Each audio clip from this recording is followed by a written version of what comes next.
Hi, hello and welcome students. Welcome to the session. Myself Prashant Gupta welcoming you all. और अब हम इस session में start कर रहे हैं ऑप्टिक्स का सेकंड लेक्चर, जिसमें आज हम बात करेंगे रिफ्रैक्शन की। रिफ्रैक्शन रिफ्लेक्शन से थोड़ा सा अलग है। रिफ्लेक्शन में क्या होता था कि आपका एक ऑब्जेक्ट एक मीडियम से रिफ्लेक्ट होकर उसी मीडियम में वापस आता था। यहाँ आपके पास क्या है, दो डिफरेंट मीडियम है। ये आपका फर्स्ट मीडियम है, ये आपका सेकंड मीडियम है। और जो आपकी रे है वो फर्स्ट मीडियम से सेकंड मीडियम में जाएगी। ठीक है, फर्स्ट मीडियम से सेकंड मीडियम में जाएगी और इसको हम बोलते हैं, दिस इज कॉल्ड रिफ्रैक्शन। ठीक है, perpendicular to the plane of refraction दोबारा से होने वाला है। ठीक है, तो ये है आपकी इंसिडेंट रे, ये है आपकी रिफ्रैक्टेड रे, ये हो जाएगा इंसिडेंट एंगल और ये हो जाएगा रिफ्रैक्टेड एंगल। रिप्रेजेंट आर से ही करते हैं, पर मेरे को दिमाग में पता होना चाहिए कि एंगल सेम नहीं होने वाला। और आपने देखा होगा कि मैं लाइन सेम नहीं बना के मैंने थोड़ा सा लाइन को टिल्ट करा, उसका भी मेरे पास आगे जाके मैं आपको रीजन रिप्रेजेंट करूंगा। यहाँ तक आपने एक चीज देखी, जब भी आप लेट सपोज गिलास है पानी का, उसमें अगर तुम कोई पेंसिल डाल के देखो तो थोड़ी सी टेढ़ी दिखाई देती है ना पेंसिल, देखती है दिखते। कोई आपके पास स्विमिंग पूल है, स्विमिंग पूल में जो झाड़ू होती है, जो लंबे वाला वैक्यूम वाला वो होता है, अगर आप उसको देखो तो वो भी थोड़ा टेढ़ा सा दिखाई देता है ना। तो इन जनरल हमें ये बात समझ आती है कि एक मीडियम से दूसरे मीडियम में जब भी कोई रे ट्रांसफर करती है तो क्या होती है, अपने पास से डिफ्लेक्ट करती है। या तो टूवर्ड्स दी परपेंडिकुलर मूव करेगी, ये आपका परपेंडिकुलर है, perpendicular to the plane of refraction, या फिर away from the perpendicular move करेगी। ठीक है, पर एक जगह मूव जरूर करेगी, ये बात पक्की है, ये बात फॉर श्योर है ही। जो मीडियम है इसको, हर मीडियम का एक रिफ्रैक्टिव इंडेक्स होता है। क्या होता है? Refractive index. तो सबसे पहले तो रिफ्रैक्टिव इंडेक्स की हम बात करते हैं, उसके बाद यहाँ आएंगे रिफ्रैक्टिव इंडेक्स क्या है। सर मुझे एक बात समझ में आती है कि स्पीड की जो लाइट की जो स्पीड थी ना वैक्यूम में, वो थी 2.99 लिख सकते हैं, वैसे इन जनरल 3 इंटू 10⁸ मीटर पर सेकंड यूज कर लेते हैं। जब भी ये लाइट, ये किस में थी, वैक्यूम में स्पीड थी। जब भी लाइट किसी दूसरे मीडियम में जाती है तो उसकी स्पीड कम होती है। यार वैक्यूम से ज्यादा स्पीड तो कोई मीडियम दे ही नहीं सकता। तो हर दूसरे मीडियम में जब भी लाइट जाएगी तो उसकी स्पीड क्या होगी, कम होगी। और the ratio of speed of light in vacuum and speed of light in that medium represents the refractive index of that medium. क्या मेरी बात समझ आ रही है? Refractive index of a medium is the ratio of speed of light in vacuum and speed of light in the medium. Speed of light in vacuum divided by speed of light in medium. तो sir एक बात तो समझ आ गई कि किसी भी medium में जब आप ट्रेवल करते हो, यानी जब भी रिफ्रैक्शन हो रहा है, तो स्पीड ऑफ लाइट तो सेम नहीं रहने वाली, स्पीड ऑफ लाइट तो फॉर श्योर चेंज होने वाली है। ठीक है, यहां तक बात समझ आ गई। अब एक चीज और मुझे समझनी है कि सर जब भी आप लाइट की बात करते हो तो लाइट की फ्रीक्वेंसी, स्पीड और वेवलेंथ में एक रिलेशन होता है। ठीक है, किसी भी चीज का अगर आप, मैं इन जनरल बात करूं, स्पीड क्या होता है सर? स्पीड होता था डिस्टेंस अपॉन टाइम, यही होता था ना, डिस्टेंस अपॉन टाइम। अगर डिस्टेंस ट्रीट करा जाए एक पूरे सर्कल का, एक ऑसिलेशन का डिस्टेंस, तो वो डिस्टेंस होता था वेवलेंथ। और टाइम यूज करा जाए एक टाइम पीरियड, यानी उसी वेवलेंथ को कंप्लीट करने का जो टाइम होता था वो होता था टाइम पीरियड। तो इस तरह से लिख सकते हैं, लैम्डा बाई टी। लिख सकते कि नहीं लिख सकते भाई? अगर कोई वेव इस तरह से मूव कर रही है मान लो, तो सर यहां से लेके यहां तक का जो डिस्टेंस है ये होता था वन वेवलेंथ, लैम्डा से रिप्रेजेंट करते थे। और जो टाइम लगता था उसको बोलते थे कैपिटल टी, टाइम पीरियड। तो हमने बोला v लैम्डा और टी में मेरे पास ये रिलेशन मिल गया। एक रिलेशन मेरे पास और होता है कि sir frequency is one upon time period, तो इसको लिख सकता हूँ लैम्डा इंटू फ्रीक्वेंसी। तो सर ये रिलेशन मुझे समझ में आता है, velocity is lambda into frequency. अब मुझे एक बात यहाँ समझ आ रही है कि वेलोसिटी तो चेंज हो रही है मीडियम चेंज होने से, वेलोसिटी तो चेंज हो रही है मीडियम चेंज होने से। तो सर वेलोसिटी अगर चेंज हो रही है तो क्या वेवलेंथ और फ्रीक्वेंसी में से भी कोई एक चीज चेंज होनी चाहिए? बिल्कुल। किसी भी चीज की जो फ्रीक्वेंसी होती है वो is dependent upon the source. Frequency is a source dependent quantity.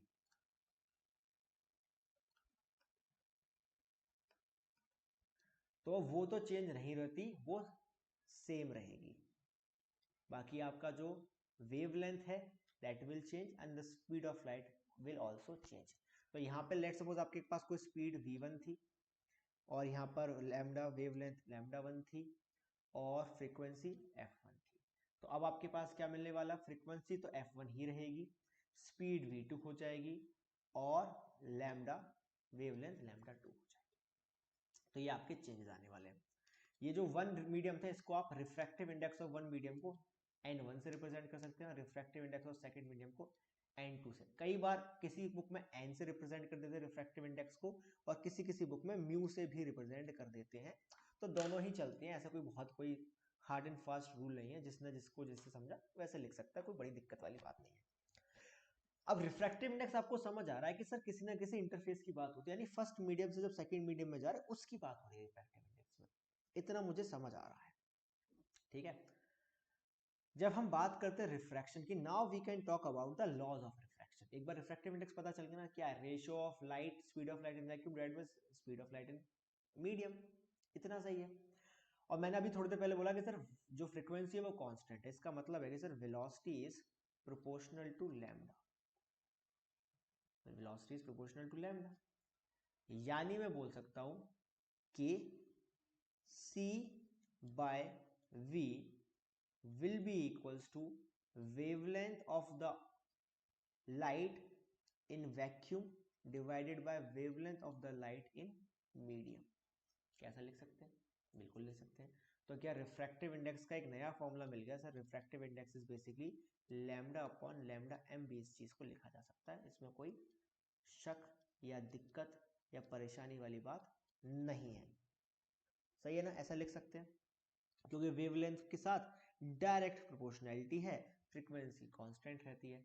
इससे हमें एक और चीज पता चलती है कि सर किसी भी मीडियम में आप जाओ, v अपॉन लैम्डा का जो रेशियो है वो फिक्स रहेगा, यानी v1 upon lambda 1 is equals to v2 upon lambda 2 always, क्योंकि फ्रीक्वेंसी कांस्टेंट रहती है।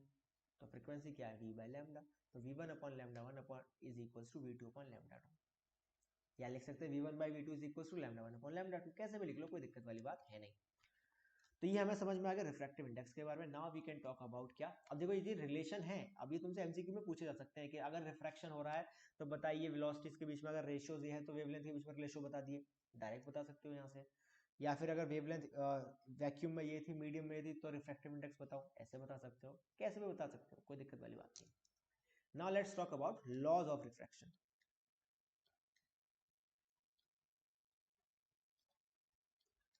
फर्स्ट लॉ तो पहले जैसे जो लॉ ऑफ रिफ्लेक्शन था वैसा ही है, क्या कि incident ray, refracted ray, angle of in the perpendicular to the plane of refraction, they are both in the same plane. तो मैं दोबारा नहीं लिख रहा हूं, कॉपी पेस्ट मार लेना। सेकंड थोड़ा काम की चीज है, सेकंड लॉ क्या बोलता है, इसको हम स्नेल्स लॉ भी बोलते हैं।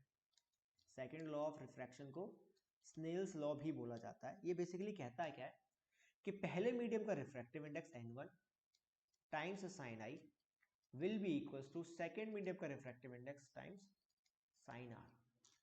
Law incident angle of and refracted angle के जो साइंस हैं, sin i और sin i r, इनके बीच में ये रिलेशन होता है, इसको बोलते हैं स्नेल लॉ। इसका मतलब क्या है कि sin i upon sin r का जो रेशियो होगा वो क्या हो जाएगा? n2 divided bye n1। इसी चीज को आगे जाके हम लिख देते हैं sin i divided by sin r is equals to n21। इसको लिखते हैं refractive index of second medium with respect to the first medium. Refractive index of second medium with respect to the first medium. अगर बहुत बार ऐसा होता है कि first medium air होती है, मतलब कोई चीज एयर से किसी दूसरे मीडियम में जा रही है, तो अगर let suppose refractive index of water with respect to air है, तो इन जनरली इसे रिफ्रैक्टिव इंडेक्स ऑफ वाटर से ही रिप्लेस कर दिया जाता है, क्योंकि रिफ्रैक्टिव इंडेक्स किसी ना किसी के रिस्पेक्ट में तो लोगे।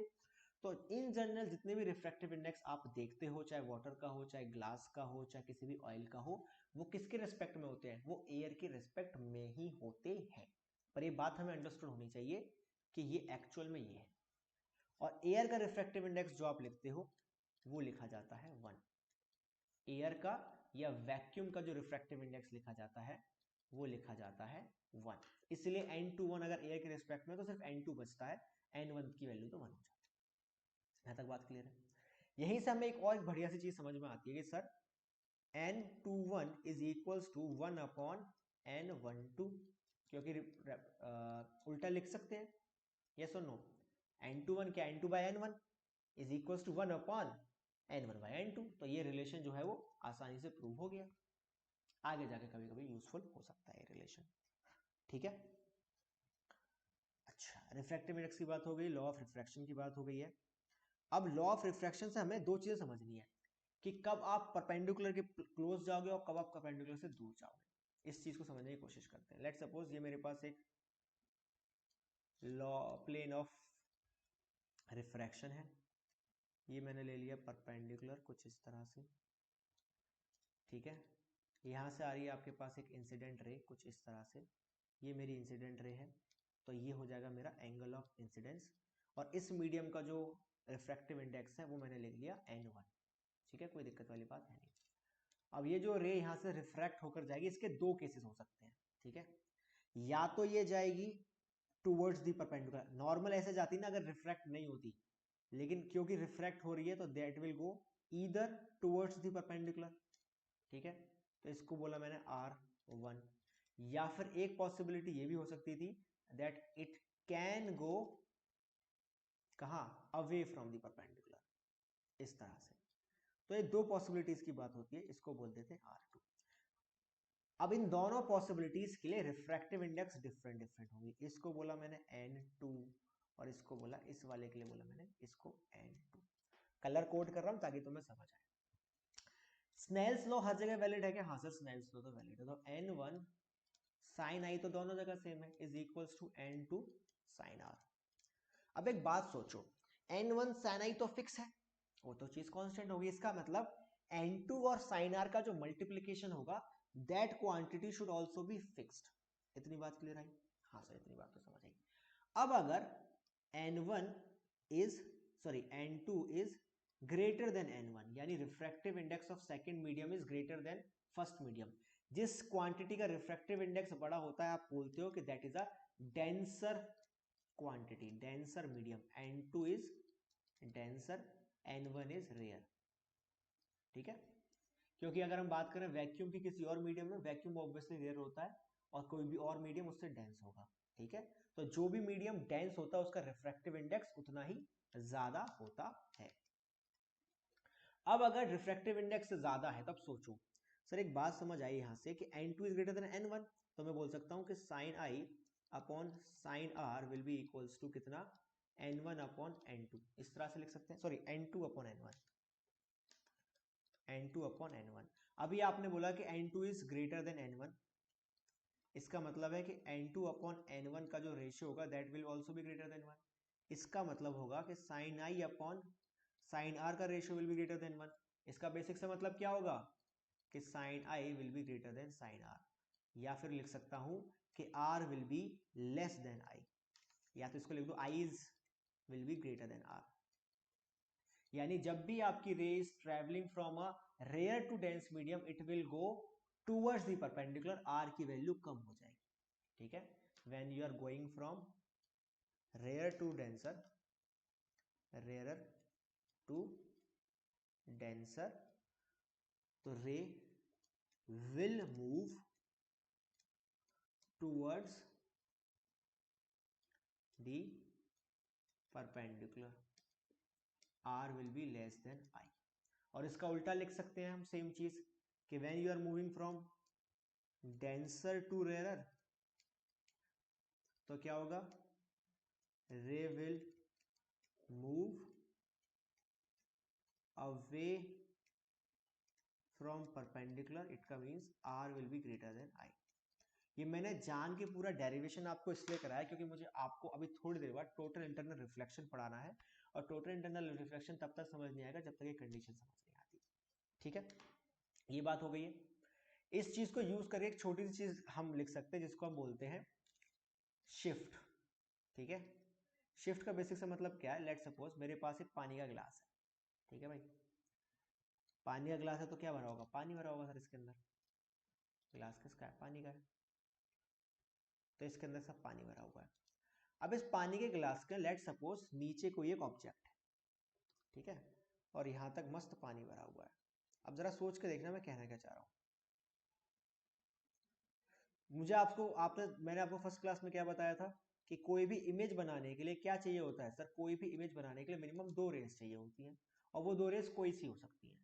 तो मैंने बोला एक रे लेके चलता हूं जो कि परपेंडिकुलर टू द सरफेस होगी। तो परपेंडिकुलर टू द सरफेस जो भी चीज होगी उसमें क्या होगा, कोई भी डेविएशन नहीं होगा, वो जैसी जाई थी वैसी की वैसी बाहर निकल जाएगी, उसमें डेविएशन नहीं होगा। लेकिन इसके अलावा अगर कोई भी आप रे लेकर आओगे और वो कहाँ जाएगी, पानी से बाहर जाएगी, कहाँ, एयर में, तो क्या वो डेविएशन देखेगी? हाँ सर डेविएशन देखेगी, वो पक्की बात है। ये बात समझ आ रही है ना, उसमें डेविएशन होगा ना भाई, उसमें तो डेविएशन होगा ही होगा। और आप कहाँ जा रहे हो, पानी से बाहर जा रहे हो, डेंसर टू रेयर मीडियम जा रहे हो, तो आप परपेंडिकुलर से अवे जाओगे या परपेंडिकुलर की टुवर्ड्स जाओगे? सर जब भी आप मूव करते हो डेंसर, ये थोड़ा सा साइड से हो गया, जब भी आप मूव करते हो डेंसर टू रेयर तो आप परपेंडिकुलर से कहाँ जाते हो, अवे। पक्की बात है ना ये चीज, तो आप परपेंडिकुलर से अवे मूव करोगे। ठीक है भाई, एक सेकंड रुको, एक सेकंड, इसको ही दूसरा बना देते हैं।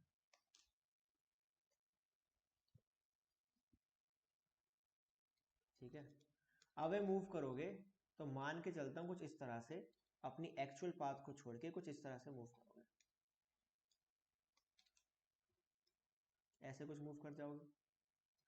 अब जब तुम ऐसे मूव कर रहे थे तो जो आदमी यहां पर खड़ा हुआ है और तुमको देख रहा है कि भाई ये रे आती हुई दिख रही है, तो इसको ये रे आती हुई कहां से दिखेगी, जरा बताओ। सर इसको ये रे आती हुई यहां से कहीं से दिखेगी, तो क्या दिखेगा सर, ये इट विल सी कि रे यहां से आ रही है। तो इसका बेसिक सा मतलब क्या है, क्या इस इंसान ने बेसिकली इसको ये हाइट यहाँ की जगह यहाँ दिखेगी, तो इसको क्या दिखेगा आपको, एपरेंट डेप्थ दिखेगी। आपकी एक्चुअल डेप्थ थी h, टोटल डेप्थ जो थी h, पर जो हाइट हम देख रहे हैं वो क्या देख रहे हैं, h प्राइम, जिसको बोलते हैं एपरेंट डेप्थ। ठीक है, ये क्या है, एपरेंट डेप्थ। एपरेंट डेप्थ जो h प्राइम होता है that is equals to h by mu या h by n। Here n is the refractive index of the medium this, अगर बाहर एयर है तो, अगर बाहर एयर नहीं होती तो क्या लिखते, refractive index of the second medium with respect to first medium. General formula लिखना है तो लिख सकता हूँ h is equals to h by refractive index of liquid medium with respect to the second medium, मतलब जिस मीडियम में आपका ऑब्जेक्ट है और जो आपका सराउंडिंग है, तो ऑब्जेक्ट 2 into 1 आप ऐसे करके लिखोगे इसको। बात क्या समझनी है कि रिफ्रैक्टिव इंडेक्स किसका चाहिए, उस मीडियम का जिसमें आपका ऑब्जेक्ट है with respect to the surrounding medium. अगर लेट सपोज रिफ्रैक्टिव इंडेक्स कोई लिक्विड था तो लिक्विड का refractive index with respect to air, अगर एयर में आप देख रहे हो तो, जो कि जनरल केसेस होते हैं हमारे। ठीक है, ये बात समझ आ गई। तो इस तरह से आपको जनरल फॉर्मूला डायरेक्ट क्वेश्चन आ सकता है कि लेट सपोज मेरे पास एक सिक्का डाला था मैंने किसी कुएं में, और उस कुएं का के अंदर जो पानी था वो 10 मीटर का था। अब मैं ऊपर से देखने लग गया तो मुझे कुआ, अगर कुएं में पानी और पानी का रिफ्रैक्टिव इंडेक्स ये, तो बताओ कि अब मुझे सिक्का कितना ऊपर दिखेगा, बस बात खत्म। ठीक है ना, तो ये h प्राइम की बात आ रही है, ये शिफ्ट नहीं है, शिफ्ट तो बच्चे ये है जो कि क्या है, h minus h prime, this is your shift.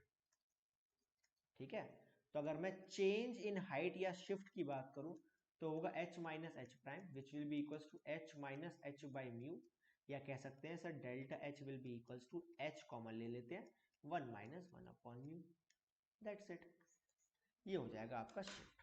ठीक है, चलो इसके बाद हम लोग बात करते हैं टोटल इंटरनल रिफ्लेक्शन की, कंडीशन क्या है और होता क्या है और इसके फायदे क्या है। टोटल इंटरनल रिफ्लेक्शन, टोटल जैसा कि नाम से समझ आ रहा है टोटल इंटरनल रिफ्लेक्शन कि सर रिफ्लेक्शन होने वाला है। क्या होने वाला है? रिफ्लेक्शन। जब भी आप मूव करते हो एक डेंसर मीडियम से रेयरर मीडियम में, कहां से कहां, क्या टोटल इंटरनल रिफ्लेक्शन सिर्फ और सिर्फ तभी पॉसिबल है जब आप डेंसर टू रेयर मूव करते हो। इसके अपोजिट में टोटल इंटरनल रिफ्लेक्शन पॉसिबल नहीं है। क्यों पॉसिबल नहीं है इसकी बात करते हैं अभी। सर टोटल इंटरनल रिफ्लेक्शन होता क्या है? लेट सपोज आपने क्या करा, जब आप डेंसर से रेयर मूव कर रहे थे तो आपने, आपको पता था कि जैसे आप इस तरह से मूव कर रहे हो तो जो रिफ्लेक्टेड रे होगी, रिफ्रैक्टेड रे वो कैसे होने वाली है sir, that will be always away from the perpendicular, यानी अपने नेचुरल पाथ से और अवे होगी, कुछ इस तरह से होगी। ठीक है ना भाई, कोई दिक्कत तो नहीं है। तो सर यही होता था किसके केस में? एक डेंसर टू रेयर के केस में। ठीक है, अब मान के चलो इस एंगल को बढ़ाते बढ़ाते आपने कुछ ऐसा कर दिया, कैसा?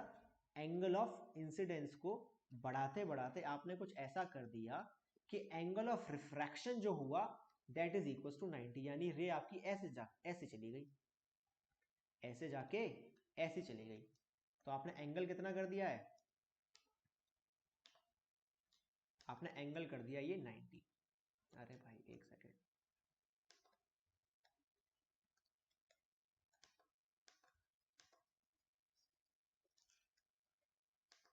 ये एंगल कर दिया है 90 डिग्री। जिस इंसिडेंट एंगल पर एंगल ऑफ रिफ्रैक्शन 90 डिग्री होता है उस इंसिडेंट एंगल को बोलते हैं critical angle. Critical angle represent करते हैं थीटा सी से। So I is equals to theta C if R is equals to 90 degree. वो इंसिडेंट एंगल जिसके लिए रिफ्रैक्टेड एंगल 90 डिग्री है उसको बोलते हैं क्रिटिकल एंगल। तो इसको आई को हम लिख सकते हैं थीटा सी इस केस में। अब एक बात सोचो, जैसे ही आप इस एंगल को अब थीटा सी यानी क्रिटिकल एंगल से ज्यादा करोगे क्या होगा? सर अभी तक रे क्या कर रही थी, आप आगे लेकर जा रहे थे, रे आपकी थोड़ी सी और आगे जा रही थी, एंगल बढ़ाते बढ़ाते बढ़ाते बढ़ाते आपने क्या करा, परपेंडिकुलर कर दिया। अब अगर इस एंगल को आप थोड़ा सा और बढ़ाओगे, अब इस एंगल को आपने थोड़ा सा और बढ़ाया, इसको थोड़ा सा और बढ़ा दिया आपने, ये कर दिया मान लो, तो अब क्या होगा सर, अब रे उसी सेम मीडियम में वापस आ जाएगी और अब रिफ्रैक्शन नहीं होगा, रिफ्लेक्शन होगा। तो रिफ्लेक्शन के लॉज भी जो है वो माने जाएंगे। ठीक है, तो ये अब आई जो था आपका वो अब इस आर के बराबर हो जाएगा क्योंकि अब रिफ्रैक्शन हो ही नहीं रहा। तो तुम सोचो, इवन दो आपके पास ट्रांसपेरेंट मीडियम है फिर भी लाइट उस ट्रांसपेरेंट मीडियम में जाएगी नहीं, उसी सेम मीडियम में वापस आ जाएगी। इसको बोलते हैं टोटल इंटरनल रिफ्लेक्शन। पहली चीज समझने वाली क्या है कि आई की value should be greater than theta C, उसी केस में ये हो सकता है वरना नहीं हो सकता। पहली कंडीशन ये। दूसरी कंडीशन, अच्छा सबसे पहली कंडीशन क्या है कि आप मूव करने चाहिए डेंसर टू रेयर मीडियम में, जब आपकी रे जा रही है तभी ऐसा पॉसिबल है वरना पॉसिबल नहीं है। और आई की वैल्यू बड़ी होनी चाहिए थीटा सी से तब ऐसा पॉसिबल है। अगर ये दो कंडीशन सेटिस्फाई करते हो तो टोटल इंटरनल रिफ्लेक्शन देखने को मिल जाएगा। क्लियर है बात? एप्लीकेशन क्या है? सबसे बढ़िया एप्लीकेशन आप बोल सकते हो ऑप्टिकल फाइबर। ठीक है,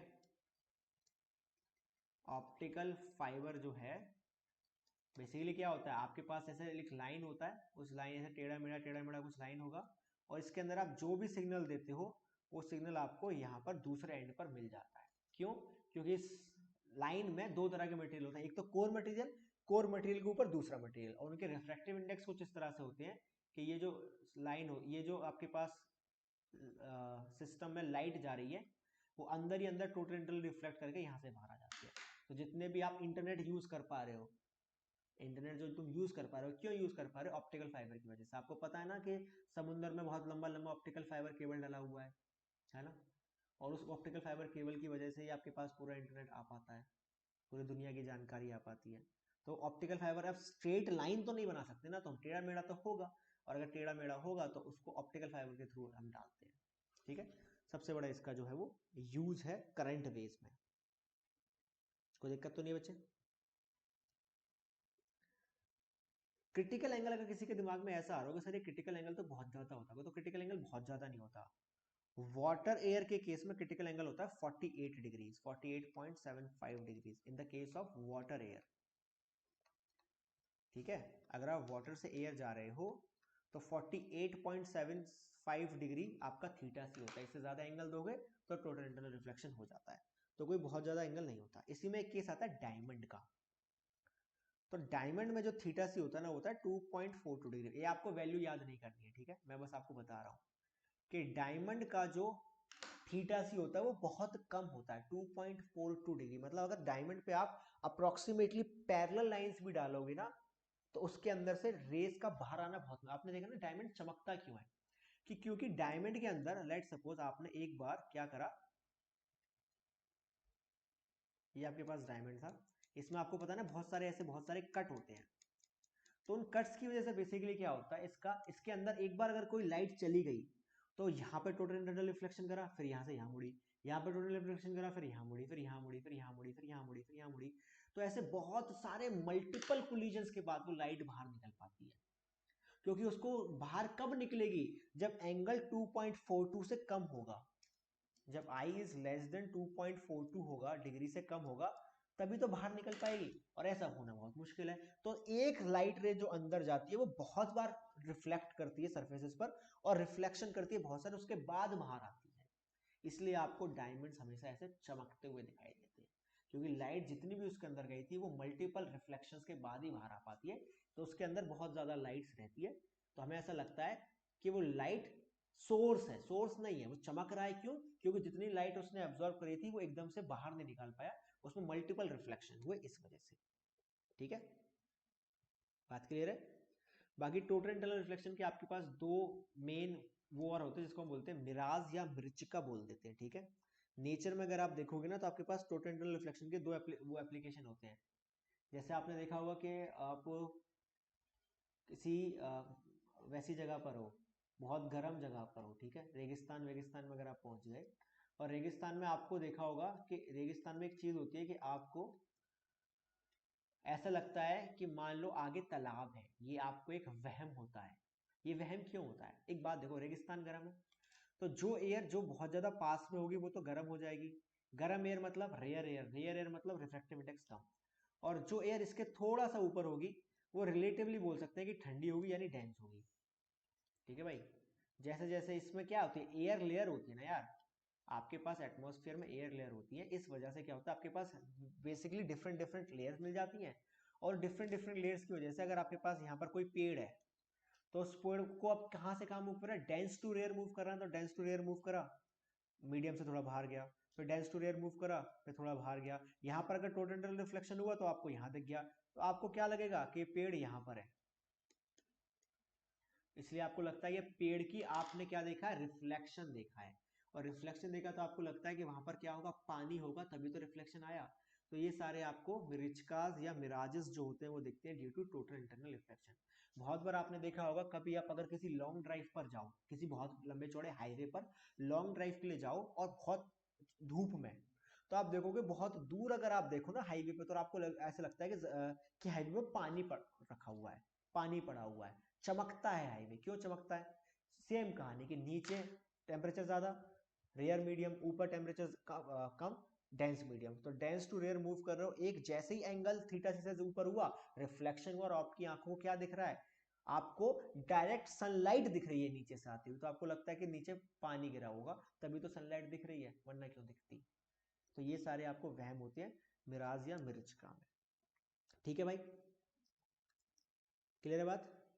इसके बाद हम लोग बात करेंगे कि हाँ, इसके बाद हम लोग बात करते हैं स्फेरिकल सरफेसेस की। ठीक है, स्फेरिकल की बात, हम लोग लेंसेज की बात करेंगे, पहले स्फेरिकल सरफेस की बात करेंगे फिर लेंसेज की बात करेंगे। ठीक है, लेट सपोज मेरे पास एक स्फेरिकल सरफेस है कुछ इस तरह से। ठीक है, स्फेरिकल सरफेस का बेसिक सा मतलब क्या होता है कि यहां से आगे जो भी है ये सब आपका क्या है, उसी मीडियम का है, और बाहर आपके पास दूसरा मीडियम है। ठीक है, जो भी स्फेरिकल सरफेस होगी उसका कुछ ना कुछ एक रेडियस रहेगा ना भाई। मान लो आपने बोला कि ये स्फेरिकल सरफेस है तो इसका कुछ ना कुछ एक रेडियस रहेगा। ठीक है, ये मान लेते हैं आपका ये क्या है, प्रिंसिपल एक्सिस है। ठीक है, इसका कुछ एक रेडियस रहेगा, ये मैंने बोला r रहेगा। तो ये आपके पास N2 है आपका मीडियम, ये कांच हो सकता है, ये पानी हो सकता है, ये कुछ भी हो सकता है, पर मेरे पास एक ट्रांसपेरेंट मीडियम रहेगा जिसका रेडियस r है, और एक मेरे पास एक बाहर का मीडियम है N1। तो किसी भी स्फेरिकल सरफेस के लिए आप एक इक्वेशन डिसाइड करते हो, ठीक है, तो जो कि स्फेरिकल सरफेस के लिए आप लिख सकते हो कि N2 divided by V minus N1 divided by U is equals to N2 minus N1 divided by R। U क्या है, U है आपका ऑब्जेक्ट डिस्टेंस। मान लो आपने यहाँ पर कोई ऑब्जेक्ट रखा है जो इसके पोल से, या इसका पोल मानेंगे हम, पोल से U डिस्टेंस है इसका, इसका रेडियस ऑफ कर्वेचर जो है वो R है। ठीक है, N2 N1 क्या है, रिफ्रैक्टिव इंडेक्स ऑफ बाहर का मीडियम एंड अंदर का मीडियम है। तो इस तरह से V और करस्पॉन्डिंग U वैल्यू के लिए आपको V वैल्यू मिल सकती है। सही है कहानी। अगर मेरे पास कोई स्फेरिकल सरफेस होगी, उसके सामने मैं कोई ऑब्जेक्ट रखता हूं, तो कहीं तो इमेज बनेगी ना भाई। तो इमेज कहां बनेगी, that is dependent upon refractive indexes and radius of the spherical surface. तो हमने बोला कि जो आपको वैल्यू मिलेगी वो क्या मिलेगी, N2 by V minus N1 by U is equals to N2 minus N1 by R। इसी तरह से अगर मैं दो स्फेरिकल सरफेसेस ले लूं तब बनते हैं आपके लेंस। अगर आप दो स्फेरिकल सरफेसेस यूज करते हो तब बनते हैं आपके लेंस। दो तरह के लेंसेज की इन जनरल बात होती है, वैसे लेंसेज आपके कई तरह के हो सकते हैं, लेकिन दो तरह के लेंसेज की जनरल बात होती है, उनको पहले बना लेते हैं, बाकियों को बाद में बनाएंगे। ठीक है,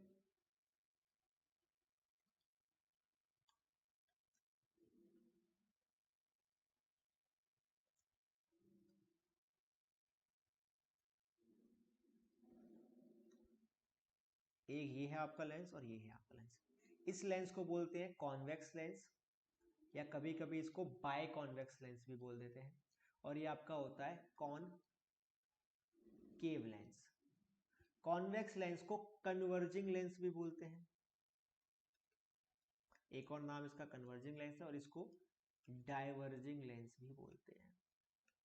ठीक है, कन्वर्जिंग लेंस क्यों बोलते हैं, क्योंकि देखो सेम पुरानी वाली कहानी करनी है अपने को, किसका क्या होगा, एक प्रिंसिपल एक्सिस रहेगा, ठीक है, जो कि इसके मिड पॉइंट या पोल से पास करेगा। ठीक है, जो भी लाइन, जो भी rays parallel to the principal axis जाएंगी वो एक पॉइंट पर कट करेंगी, जो क्या कहलाएगा, इसका फोकल पॉइंट कहलाएगा। ठीक है, ये इसका क्या कहलाएगा, फोकल पॉइंट। सिमिलरली यहां पर अगर जो भी रेस पैरेलली मूव करती हैं, ये कैसे मूव करती है बच्चे, ये थोड़ा सा आपके साइड हो जाती हैं, कुछ इस तरह से और इस तरह से मूव करती हैं, तो ये एक्चुअल में मिलती नहीं है, इसको मिलता हुआ हमको दिखता है कुछ इस तरह से प्रिंसिपल एक्सिस पर। तो ये क्या कर रहे हैं, ये रेस को डाइवर्ज करते हैं, अलग अलग करते हैं, तो इसको डाइवर्जिंग लेंस। और ये क्या करते हैं, रेस को कन्वर्ज करते हैं एक सिंगल पॉइंट पर, तो उसको बोलते हैं हम कन्वर्जिंग लेंस। बात क्लियर है। अगर आप ध्यान से देखो तो कन्वर्जिंग लेंसेज में हमेशा आपके पास दो सरफेसेस होते हैं, एक तो आपके पास ये है स्फेरिकल सरफेस और एक ये है आपके पास स्फेरिकल सरफेस। सिमिलरली यहाँ पर आपके पास एक ये स्फेरिकल सरफेस है, एक ये स्फेरिकल सरफेस है। तो इन दोनों को, इसी फॉर्मूले को दो बार लगाकर आप बनाते हो लेंस मेकर फॉर्मूला किसी भी लेंस के लिए। तो लेंस मेकर फॉर्मूला क्या होता है, ये लिख लेते हैं, lens maker formula.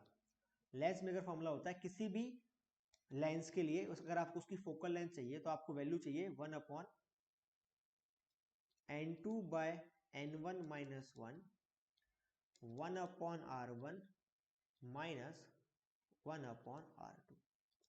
This is called your lens maker formula. ठीक है, R1 R2 क्या है, अब देखो ये किसी भी लेंस के लिए वैलिड है। अगर मैं बाय कॉन्वेक्स लेंस लेता हूं तो सर ये लेफ्ट वाली जो रेडियस होती है इसको R1 और राइट वाली को R2 बोलते हैं। बाय कॉनकेव लेता हूं तो ये वाला जो रेडियस होगा ये हो जाएगा R1 और ये हो जाएगा R2। अगर मैं लेता हूं कॉनकेव प्लेन, प्लेनो कॉनकेव या कॉनकेव प्लेन, तो ये हो जाएगा R2 और ये हो जाएगा R1, है ना। सिमिलरली अगर मैं लेता हूं प्लेनो कॉनकेव, इस तरह से ये वाला प्लेन है और ये वाला साइड कॉनकेव है, तो ये हो जाएगा R1, ये हो जाएगा R2। किसी भी तरह का आप लेंस लीजिए, आपके पास बस उस लेंस का रेडियस ऑफ कर्वेचर दोनों सरफेसेस का होना चाहिए। अच्छा, ये भी आपको साइन कन्वेंशन के साथ ही लगाना पड़ेगा, क्योंकि R1 R2 की वैल्यूज कैसी हैं, वो आपको साइन कन्वेंशन के साथ लगानी पड़ेगी। यानी जिसका रेडियस ऑफ कर्वेचर राइटवर्ड आ रहा है पोल के, वो पॉजिटिव, और जिसका रेडियस ऑफ कर्वेचर लेफ्टवर्ड आ रहा है पोल के, वो नेगेटिव। अगर यहाँ से देखूंगा तो R1 कैसा है सर, पॉजिटिव है, और ये R2 कैसा है सर, नेगेटिव है। अगर यहाँ से देखूंगा तो इसका R1 क्या सर, इसका रेडियस तो लेफ्टवर्ड साइड बन रहा है, यानी ये नेगेटिव हो जाएगा, और इसका रेडियस राइटवर्ड साइड बन रहा है, यानी पॉजिटिव हो जाएगा। यहाँ से देखूंगा सर तो इसका रेडियस का बन रहा है राइटवर्ड साइड, यानी पॉजिटिव हो जाएगा। और ये क्या सर, प्लेन है, तो प्लेन का रेडियस क्या होता है सर, वो तो इनफिनिटी होता है। ठीक है, प्लेन सरफेस क्या होता है, एक इनफाइनाइट रेडियस के स्फीयर का बोल सकता हूं ना उसको पार्ट, तो उसका रेडियस इनफिनिटी होता है। तो इस तरह से different different radius of curvature के लेंसेज को यूज करके आप उस लेंस की फोकल लेंथ बता सकते हो। एक बार अगर फोकल लेंथ यूज हो गई, now we can use lens formula. Lens formula क्या है सर, दोबारा से ऑब्जेक्ट डिस्टेंस, इमेज डिस्टेंस और फोकल लेंथ ऑफ लेंस के बीच का रिलेशन है। फॉर्मूला है 1/v minus 1/u is equals to 1/r। Sir mirror में पॉजिटिव होता था, यहाँ पर नेगेटिव होता है, इतना सही फर्क है बस। बाकी डिक्टो सेम है, साइन कन्वेंशन के साथ ही लिखना है। ऑब्जेक्ट लेफ्ट पे तो नेगेटिव, फोकल लेंथ, अच्छा 1/v minus 1/u is equals to 1/f, 1/v minus 1/u is equals to 1/f. This is called your lens formula. Same कहानी दोबारा से करनी है। अगर अब ध्यान दो, अगर दो चीजों की मेन बात करी जाती है, बाय कॉन्वेक्स लेंस के लिए क्या होगा, बाय कॉनकेव लेंस के लिए क्या होगा। अगर मैं बात करूं बाय कॉन्वेक्स लेंस की, इसकी लेफ्ट वाला जो फर्स्ट सरफेस है, इसका रेडियस कहां पहुंचता है सर, इसका रेडियस होगा इस डायरेक्शन में, तो फोकल लेंथ भी इसी डायरेक्शन में होगा। तो कॉन्वेक्स लेंस के लिए जो फोकल लेंथ होता है ये होता है आपके पास पॉजिटिव, और कॉनकेव लेंस के लिए जो आपके पास, ये थोड़ा सा बेकार बन गया, एक सेकेंड, कुछ ऐसे बनाना है, अरे भाई बहुत खतरनाक, रुक जाओ उसको यूज करके बनाते हैं।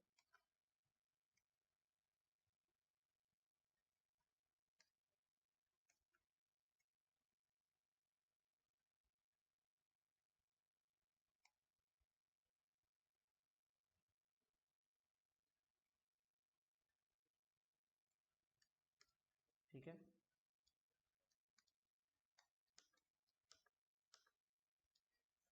तो इसका जो रेडियस है ये कहां पर होगा सर, पोल के रिस्पेक्ट में लेफ्ट, तो इसका फोकल लेंथ नेगेटिव ट्रीट करा जाता है। तो कॉन्वेक्स लेंस का, कॉन्वेक्स लेंस का focal length positive, concave lens का फोकल लेंथ नेगेटिव, और रिलेशन वो वाला इसमें फिर से ट्रीट होगा कि f will be equals to r/2। ये फिर से वैलिड है, इसमें कोई भी दिक्कत नहीं है।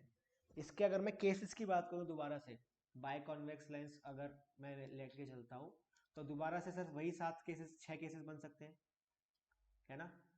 केसेस तो दोबारा से वही 6 बन सकते हैं, ऑब्जेक्ट को कहां कहां रखूं तो इमेज कहां कहां बनेगा।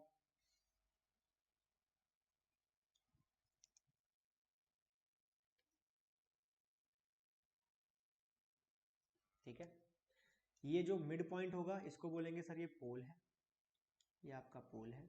मान लेते ये फोकस है, ये आपका रेडियस ऑफ कर्वेचर होगा, और कहीं जाकर इन्फिनिटी होगा।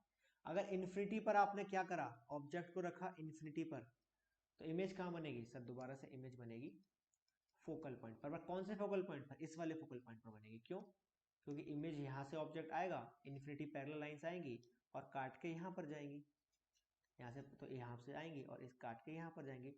तो फोकल लेंथ आपको ये वाली ट्रीट करनी है, यहाँ पर आपको इमेज मिलेगी, मिलेगी तो फोकल पॉइंट पर ही ना, फोकल डिस्टेंस पर भी ना। हाँ, फोकल लेंथ तो मिलेगी, पर समझ आना चाहिए कि लेंस की उस तरफ बन रही है। हाँ, बनेगी कैसे सर, डिमिनिश्ड बनेगी। और कैसे बनेगी, डिमिनिश्ड बनेगी, और एक्चुअल में कट कर रही है, दिख रही है कट करती हुई, सर एक्चुअल में कट कर रही है तो रियल भी बनेगी। ठीक है, अब मान के चलो जो ऑब्जेक्ट है दैट इज बिटवीन के इन्फिनिटी से छोटा है और आर से बड़ा है, तो क्या होगा, तो इमेज कहाँ बनेगी। अब अगर आप ऐसा मान के चलते तो अब इमेज जो बनेगी वो बनेगी फोकल लेंथ के बीच, फोकल लेंथ और आर के बीच में, between, image will be between focal length and radius of curvature. इसका फोकल लेंथ ये होगा तो रेडियस ऑफ कर्वेचर यहाँ पर भी कहीं होगा ना भाई, ये एफ हो गया, रेडियस ऑफ कर्वेचर होगा। अगर u is equals to R हो जाए तो इमेज कहाँ पर बनेगा सर, आर पर ही बनेगा। कैसा बनेगा सर, इन्वर्टेड बनेगा, रियल बनेगा, सेम साइज बनेगा। ठीक है, इसमें क्या होगा सर, रियल बनता फॉर श्योर, इन्वर्टेड बनता फॉर श्योर, और स्मॉलर इन साइज बनता। ठीक है, अगर आप u से, अब आपका जो ऑब्जेक्ट है which is now it is less than r but greater than focal point, तो अब इमेज कहाँ बनेगी सर, इमेज बनेगी आपकी r और इंफिनिटी के बीच में, बिटवीन r एंड इंफिनिटी। कैसे बनेगी, इन्वर्टेड, पक्की सी बात है, ग्रेटर इन साइज या कह सकते हैं मैग्नीफाइड बनेगी, और कैसी बनेगी, इन्वर्टेड बनेगी, रियल बनेगी। अगर आप लेट सपोज ऑब्जेक्ट उठाकर सीधा सीधा फोकल पॉइंट पर ही बैठ गए तो इमेज कहाँ बनेगी सर, इमेज बनेगी इस केस में इंफिनिटी पर। ठीक है, यहाँ मुझे इमेज लिख रहा हूँ मैं बार बार, मुझे यहाँ वी लिखना चाहिए, है ना, कि वी डिस्टेंस की बात हो रही ना, कि आपका इमेज डिस्टेंस क्या होगा, तो इमेज डिस्टेंस क्या होगा यहाँ पर sir, image will be at infinity. कैसी बनेगी, वेरी लार्ज, और किसने जाके देखा इंफिनिटी पर कितनी लार्ज बनी है, वेरी लार्ज बनेगी। और कैसी बनेगी सर, बनेगी इन्वर्टेड, और कैसी बनेगी सर, बनेगी रियल। कोई दिक्कत वाली बात नहीं है। अब लेट सपोज तुमने u की वैल्यू लेस देन f की बात करी, अब क्या होगा सर, अब आपकी इमेज पीछे की तरफ बनेगी, अब आपकी इमेज बनेगी इमेजिनरी, इमेजिनरी बनेगी, इरेक्ट बनेगी, इन्वर्टेड नहीं होने वाली है, और मैग्नीफाइड मिलेगी। ठीक है, तो जो आपने लेंस के केस में करा था, कह सकते हैं सिमिलर काइंड ऑफ चीज आपको, जो आपने मिरर के केस में करा था, कह सकते हैं सिमिलर काइंड ऑफ चीज आपको लेंस के केस में मिल रही है। सिमिलरली अगर आप देखें तो अगर मैं, अरे यार ये नहीं हो पाता, पता नहीं क्यों, एक बन जाता दूसरा नहीं बनता। अगर मैं कॉनकेव लेंस की बात करूं, ठीक है, तो कॉनकेव लेंस में क्या होने वाला है, सेम चीज। अगर आप इसमें आप कहीं भी आप ऑब्जेक्ट को रख दीजिए, ऑब्जेक्ट को आप कहीं भी रख दीजिए, फर्क नहीं पड़ता, क्योंकि फिर से f है और ये आपके पास r है। ऑब्जेक्ट को कहीं भी लाकर रख दीजिए, f r इंफिनिटी कहीं भी लाकर रख दीजिए, क्या होगा सर, एक रे पैरेलल होगी, वो कहाँ से जाएगी, एक रे तो होगी पैरेलल, वो कहाँ चली जाएगी, वो कुछ इस तरह से जाएगी कि फोकस से जाती हुई दिखाई दे। ठीक है, एक रे तो ऐसी भाग जाएगी। ठीक है, तो ये आके यहाँ से ऐसी भाग जाएगी, और जो भी रेडियस ऑफ कर्वेचर से जाएगी उस पर तो कोई फर्क पड़ने वाला है नहीं। ठीक है, जो भी पोल से जो रेज जाती हैं वो बिल्कुल ही स्ट्रेट फॉरवर्ड निकल जाती है, उन पर कोई डेविएशन नहीं होता। अब कोई भी रे, अगर लेट सपोज ऑब्जेक्ट को तुम कहीं भी रखो, यहाँ रखो, यहाँ रखो, यहाँ रखो, यहाँ रखो, कहीं भी रखो, क्या वो हमेशा, अगर पोल से जो रे जाएगी वो हमेशा कैसी जाएगी, वो स्ट्रेट फॉरवर्ड सीधी निकल जाएगी, उसमें कोई डेविएशन नहीं होगा। लेंस के केस में जो रे पोल से जाती है उसमें कोई डेविएशन नहीं होता, तो आपको इमेज हमेशा कहाँ मिलने वाली है, बिटवीन फोकस एंड पोल। कैसी मिलेगी, इमेजिनरी मिलेगी, क्योंकि एक्चुअल में तो कट नहीं करी है, इरेक्ट मिलेगी, और डीमैग्नीफाइड मिलेगी, यानी साइज में छोटी। ठीक है, ये इमेज आपको मिलने वाली है किसके केस में, बाय कॉनकेव लेंस के केस में। बात क्लियर है। जब आप लेंस की फोकल लेंथ की बात करते हो तो एक चीज की और बात करी जाती है जिसको बोलते हैं हम power, power of lens. Power basically बताता क्या है, किसी भी लेंस की क्या क्षमता है to bend the light passing through that lens. ठीक है, पावर ऑफ लेंस क्या होता है, बेसिकली बेंडिंग कितनी ज्यादा कर सकते हो, किसी लाइट को आप कितना ज्यादा बेंड कर सकते हो, इसकी जो बात करता है उसको हम बोलते हैं कि जी ये इस लेंस की पावर उतनी, जो जितना ज्यादा बेंड कर सकता है लाइट को, क्या उसकी पावर उतनी ज्यादा। बिल्कुल सही बात। तो हमने बोला कि इस तरह से लेट सपोज मेरे पास एक लेंस है और यहाँ से एक लाइट आ रही थी पैरेलल, कुछ इस तरह से, एक सेकेंड, हाँ कुछ इस तरह से लाइट आ रही थी पैरेलल, और इस लेंस ने क्या करा, इस लाइट को फाइनली कुछ इस तरह से बेंड कर दिया यहाँ पर, ये इसका फोकल लेंथ बना। तो जो जितना ज्यादा पावर का होगा, क्या उसका फोकल लेंथ उतना ही कम होगा, क्योंकि यार जितना ज्यादा बेंड कर सकता है पोल से डिस्टेंस उतना ज्यादा कम। तो power of basically equals to 1/f। ठीक है, power is basically equals to 1/, जिसके फोकल लेंथ जितना ज्यादा है उसका पावर उतना ही कम है, जिसका पावर जितना ज्यादा है उसका फोकल लेंथ उतना ही कम है। ठीक है, इसकी जो यूनिट होती है, या तो आप लिख सकते हो मीटर इनवर्स, या एक और यूनिट आप लिखते हो डायोप्टर। ठीक है, कैपिटल डी से रिप्रेजेंट करते हो, या तो ले सकते हो मीटर इनवर्स यानी 1/मीटर, या फिर डायोप्टर, दोनों ही यूनिट सही है, किसी भी लेंस की पावर को लिख सकते हो आप इस तरह से। अब एक बात सोचो, कॉन्वेक्स लेंस की फोकल लेंथ पॉजिटिव है तो उसकी पावर भी पॉजिटिव है, और कॉनकेव लेंस की फोकल लेंथ नेगेटिव है तो पावर भी नेगेटिव है। तो कॉनकेव की पावर नेगेटिव और कॉन्वेक्स की पावर पॉजिटिव। आपने देखा होगा ना, जब भी किसी चश्मे वाले के पास जाते हैं तो आपसे बोला जाता है कि पॉजिटिव की तरह चश्मा कैसा है, पॉजिटिव का है नेगेटिव का है, पावर कैसी है, पॉजिटिव या नेगेटिव।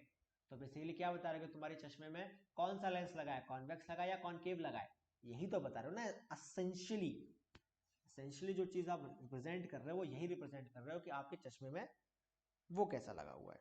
ठीक है, तो इन जनरल अगर आपसे पूछा जाए कि एक लेंस है मेरे पास, उसका पावर, उसका फोकल लेंथ ये है, तो पावर बता दो, बता सकते हैं, कोई दिक्कत वाली बात तो नहीं है, छोटी मोटी चीजें आसानी से बताई जा सकती है। Now let's talk about combination of lens, thin lenses, combination of thin lens. मतलब क्या हुआ, एक के साथ एक आपने बहुत सारे थिन लेंस पास में रख दिए, तो वो कॉम्बिनेशन किस तरह से ट्रीट करेगा उसकी बात करी जा रही है। देखो कॉम्बिनेशन कैसे ट्रीट करें, लेट्स सपोज फर्स्ट लेंस आपने ये रखा, ठीक है, और इसके साथ आपने सटा के एक और लेंस ये रख दिया, ठीक है जी, आपने इसके साथ एक और लेंस रख दिया कुछ ही, ठीक है। पहले लेंस की फोकल लेंथ को हमने मान के चला, पहले लेंस की जो फोकल लेंथ है उसको मान के चलो f1 है, दूसरे वाले की f2 है, तीसरे वाले की f3 है। अब ये क्या पूरे का पूरा system will behave as a single system, क्यों, क्योंकि जो भी रे यहाँ से ट्रेवल करेगी फाइनली, जैसे लेट्स सपोज यहाँ पे कोई ऑब्जेक्ट रखा हुआ है, ठीक है, ऑब्जेक्ट से लाइट जाएगी, इन सब से पार पूर पूर होते हुए फाइनली कहीं यहाँ पर आकर मिलेगी, तो भाई हम बोलेंगे कि इमेज यहाँ मिल गई। बात सही है, कुछ गलत तो नहीं है, समझ पा रहे हो मेरी बात।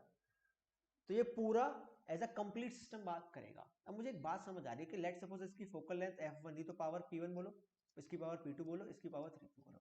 सर पावर जो होती है किसी भी लेंस की वो क्या होती है, हमेशा ऐड होती है।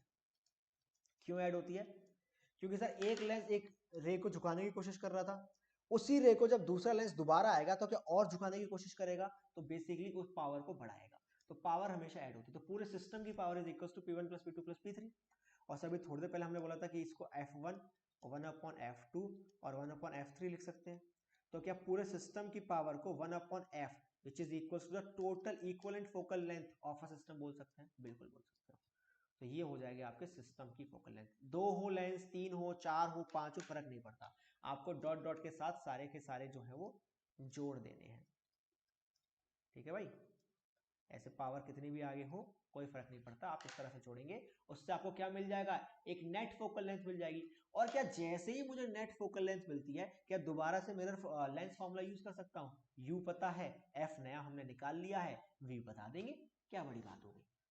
क्या बात समझ आई है मेरी, क्या सभी लोगों को मेरी बात समझ आई है दोस्तों, यस और नो। अच्छा एक बात देखो, क्या मैंने यहाँ कभी भी ये बात करी कि ये बाई कॉन्वेक्स या बाई कॉन्केव है, किस तरह के लेंस से ये कोई बात करी क्या मैंने, नहीं, एक भी बात नहीं करी। इसका मतलब है कि कॉन्वेक्स हो कॉन्केव हो फर्क नहीं पड़ता, बस आपको ला के इस फॉर्मूले में लगा देना, value positive negative, resultant focal length आपको मिल जाएगी। बात क्लियर है, रिजल्टेंट फोकल लेंथ आपको मिल जाएगी, पॉजिटिव नेगेटिव का कोई खास फर्क यहाँ पर नहीं पड़ता है।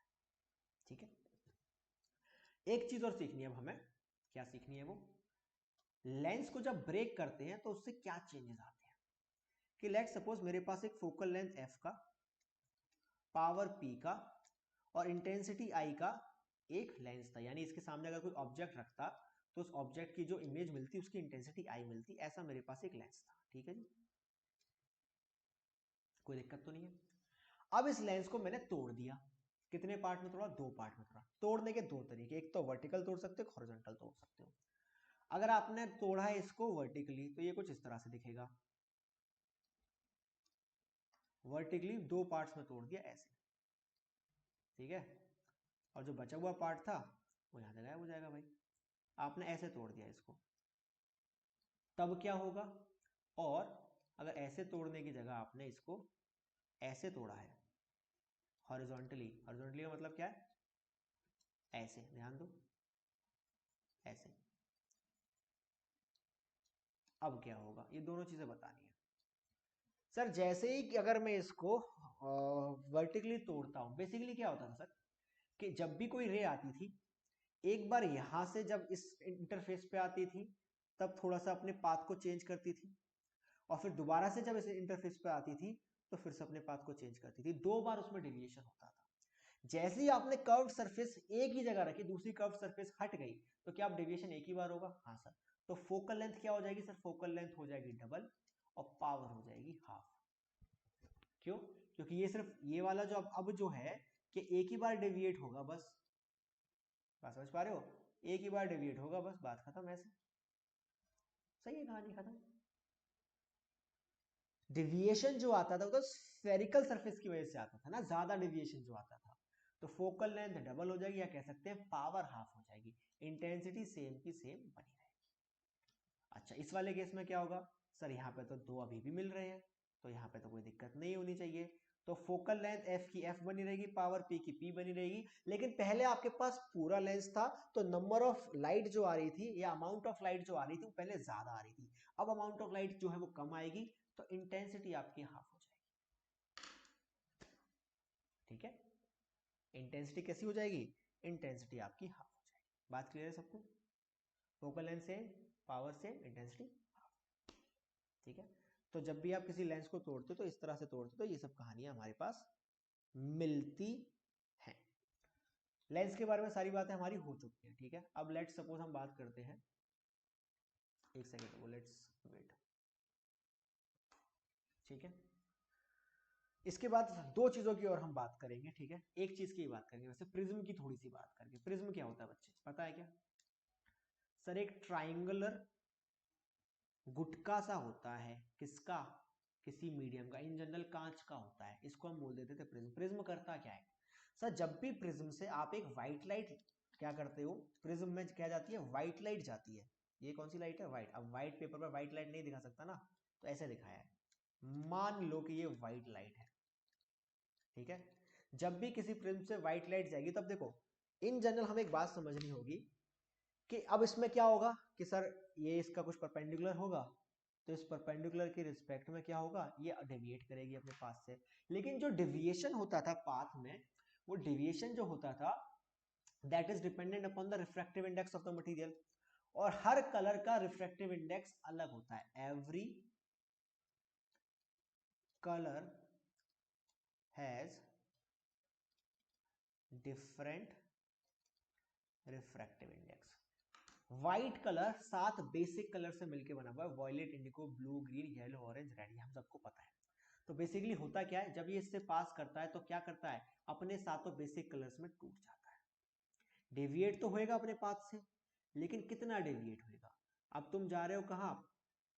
रेयर टू डेंस जा रहे हो, तो टुवर्ड्स द परपेंडिकुलर ही तो तुम डेविएट हो गए। तो ये क्या करेगा? अपने 7 पार्ट्स में टूट जाता है। फिर ये 7 पार्ट्स फिर दोबारा से डेविएट होंगे। अब जा रहे हैं डेंस टू रेयर, तो फिर दोबारा से और दूर चले जाएंगे। ठीक है, तो यहां आपके पास 7 कलर मिलते हैं, जिसको हम विबिग्योर बोलते हैं। Violet, indigo, green, blue, yellow, orange, red, VIBGYOR. तो ये आपको मिलता है स्पेक्ट्रा। रिफ्रैक्शन थ्रू प्रिज्म में आपको क्या मिलता है? विबिग्योर मिलता है पूरे का पूरा। इसको हम बोलते हैं डिस्पर्जन ऑफ बाय प्रिज्म, इसको बोलते हैं dispersion, dispersion by a prism. तो वॉयलेट सबसे नीचे होता है, सबसे ज्यादा डेविएशन। अगर मैं बोलूं कि सर ये अगर ये प्रिज्म ना होता तो सर ये लाइट्स ऐसे सीधे निकल जाती। तो अगर मैं डेविएशन की बात करूं, डेविएशन मतलब चेंज कितना हुआ, सो सर डेविएशन जो हुआ वॉयलेट में वो सबसे ज्यादा हुआ और जो रेड में हुआ वो सबसे कम हुआ। तो डेविएशन का जो ग्राफ हो सकता है आप ऐसे लिख सकते हो, green, blue, yellow, orange, red.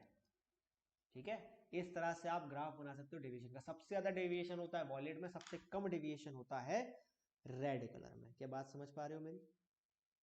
क्यों भाई, बात समझ पा रहे हो? अगर मैं आपसे वेवलेंथ की बात करूं तो वेवलेंथ सबसे कम होती है वॉयलेट की और वेवलेंथ सबसे ज्यादा होती है रेड की। जिसकी वेवलेंथ जितनी ज्यादा होती है उसका रिफ्रैक्टिव इंडेक्स उतना ही कम होता है। क्या रिफ्रैक्टिव इंडेक्स क्या था? Lambda naught upon lambda medium, यही था ना रिफ्रैक्टिव इंडेक्स। तो जिसकी रिफ्रैक्टिव इंडेक्स जितनी कम, सॉरी जिसकी वेवलेंथ जितनी कम उसका रिफ्रैक्टिव इंडेक्स उतना ही ज्यादा, और जिसका रिफ्रैक्टिव इंडेक्स जितना ज्यादा उसमें डेविएशन उतना ज्यादा। इसलिए वेवलेंथ जो वॉयलेट का डेविएशन है वो सबसे ज्यादा होता है क्योंकि उसकी वेवलेंथ सबसे कम है, और वेवलेंथ कम है तो उसका रिफ्रैक्टिव इंडेक्स सबसे ज्यादा है। क्या बात, यही बात समझ आई? Refractive index of violet is greater than refractive index of red. ये छोटी छोटी सी बात है जो आपसे एमसीक्यू के टर्म्स में पूछी जा सकती है। Which of the following have the highest refractive index, which of the following have the highest wavelength, which of the following have the highest velocity. या फ्रीक्वेंसी तो हर जगह सेम रहेगी, वेवलेंथ पता है तो वेलोसिटी भी उसी की तो ज्यादा होगी जिसकी वेवलेंथ ज्यादा होगी। बता सकते हो, क्या बड़ी बात है, कोई दिक्कत है क्या इसमें? क्यों भाई, कोई दिक्कत है क्या इसमें? नहीं है ना? हाँ, इसके बाद जो आपने देखा होगा, जो आपके पास ये छोटी मोटी सी बातें हमने समझ लिया, डिस्पर्जन में विबग्योर का रिलेशन समझ लिया।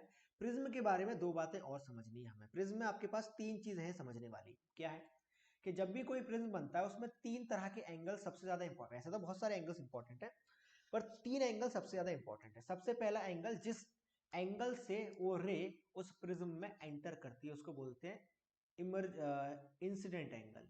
ठीक है, लेट्स सपोज ये आपका एंगल है, ये आपका परपेंडिकुलर है कुछ इस तरह से सिस्टम पे।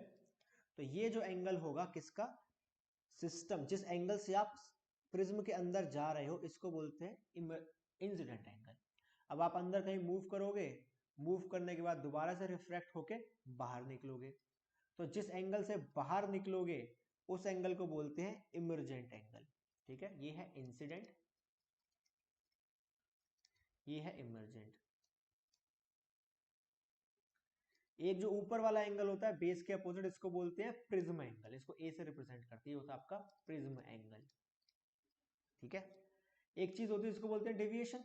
तो आपने बोला कि अगर इस तरह से मूव कर रहे हैं तो डेविएशन क्या हुआ? इमर्जेंट वेव और इंसिडेंट वेव के बीच का जो एंगल है ये क्या होगा सर? ये होगा डेविएशन। ये बात ऑब्जर्व करी गई कि अगर इंसिडेंट एंगल इस तरह का है कि प्रिज्म के अंदर आपका जो रे है parallel to the base move करती है, तो जो डेविएशन होता है वो मिनिमम होता है। क्या होता है? डेविएशन होता है, मिनिमम होता है। और इस केस में आई की वैल्यू ई के बराबर होती है। Incident angle emergent angle same होते हैं मिनिमम डेविएशन के केस में। दोबारा सुनो, जब भी इमर्जेंट रे इस तरह से होगी कि इमर्जेंट एंगल इस तरह से होगा कि प्रिज्म के अंदर ray parallel to the base move करेगी, उस केस में आपको डेविएशन मिनिमम मिलेगा। उस डेविएशन मिनिमम के केस में आई की वैल्यू ई के बराबर होगी। और उसके साथ साथ आप एक चीज लिख सकते हो कि refractive index of prism with respect to the surrounding, इसका फॉर्मूला लिख सकते हो sine of A plus delta m by two divided by sine of A by two. इसको यूज कर कर आप रिफ्रैक्टिव इंडेक्स ऑफ प्रिज्म बताते हो, इसको बोलते हो प्रिज्म फॉर्मूला। क्या बोलते हो? Prism formula. और जो आपका डिविएशन होता है delta M, that is equals to n minus one divided n minus one into A. कब? जब एंगल की वैल्यू छोटी है तब। क्या है? एंगल की वैल्यू जब छोटी है तब। साइन थीटा अगर छोटा होता तो क्या साइन थीटा को थीटा लिख देते थे? तो अगर एंगल आर स्मॉल, ए की वैल्यू छोटी है, ए प्रिज्म एंगल इज स्मॉल, तब इसी चीज को आप इस तरह से रिप्रेजेंट करके डेल्टा एम की वैल्यू निकाल सकते हैं।